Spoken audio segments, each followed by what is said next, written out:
The poker circuit has unicorns exploding from it. At least, that's what they want you to believe. C'est bullshit.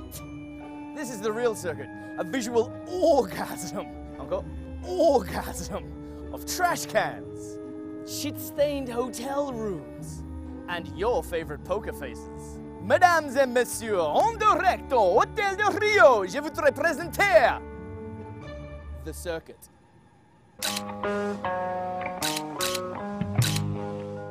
You know, when I first came in, I was like 27, a lot younger, a lot more drinking, a lot more partying, a lot more going out. And so there's sort of a bubble within a bubble when it comes to professional poker. So, you know, that the first, 3 or 4 years was incredible. Now it's a little bit different. I don't go out quite as much. You have to keep in mind too, we go to the same places a lot. So the first go around, everything's incredible. It's easily, brand new situation. But now we've seen it a lot. Now this is my, 7th year or so at the Rio, so Las Vegas isn't a mystery or anything like that. So it changes, it definitely changes when it comes to that. So it's sort of a progression. Now it's more of, okay, let's play poker, let's do some work, let's get done what we need to get done. Whereas before, it was sort of a whole universe that you were entering into. And I can see it with the young players coming up too, because now they're part of that little universe and I'm sort of moving out of it. So, it really is sort of a progression. If you grab different people at different times in their careers, they're going to give you a whole completely different set of answers. Well, I think there's a couple, sort of progressions that you have to look at for me. One is simply just from being a poker player into sort of a businessman, and obviously a radio personality, all of that sort of tied into that.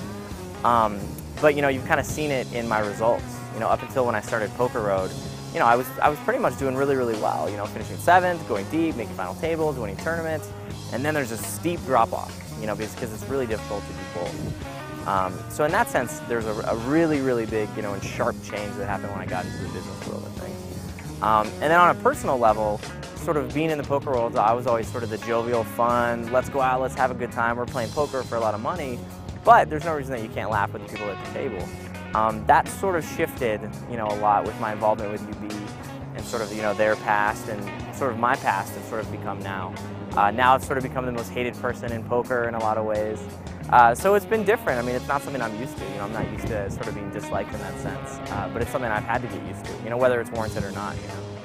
Well, I think it's been really frustrating for me in the sense that, obviously when I got involved with UB, they had such a terrible past and there had been lying. They had so many problems going on. And I think that my issue has been that people sort of lump me in with that. And act like I've told all these lies and I've cheated and I've done all these things, which I haven't. It's really sort of a prickly subject because they have every right to be upset. People that are upset at UB have every right to be upset at UB. With everything that's gone on, even since my tenure, when I got involved, I didn't get all of the things done that I wanted to get done. As hard as I tried, as many people as I talked to. So I understand their anger, I understand where they're coming from. I'm always just trying to explain to them, hey, I get it, and maybe my mistake was thinking that I could make a difference, which it seems like Black Friday sort of put an end to all that in terms of seeing if that could peter out, one way or the other. But I was just trying to explain, I'm not a liar. I've never lied about anything. If I brought misinformation, it's because I was lied to. I don't know if that absolves me or not. I don't know how people are going to feel about it. But I never lied about anything. I never cheated, I maybe made a decision to get involved in a situation that I shouldn't have done in the first place. It hasn't been fun. It definitely hasn't been fun to go from a fun-loving guy that everybody likes to somebody that everybody hates. So it's made a big difference. I'm not sure how it's going to develop. That's such a black mark on my resume, if you will, in terms of poker business and whatnot. I mean, it's difficult to sort of weave your way through that and come out on the other side. So honestly, I don't know at this point.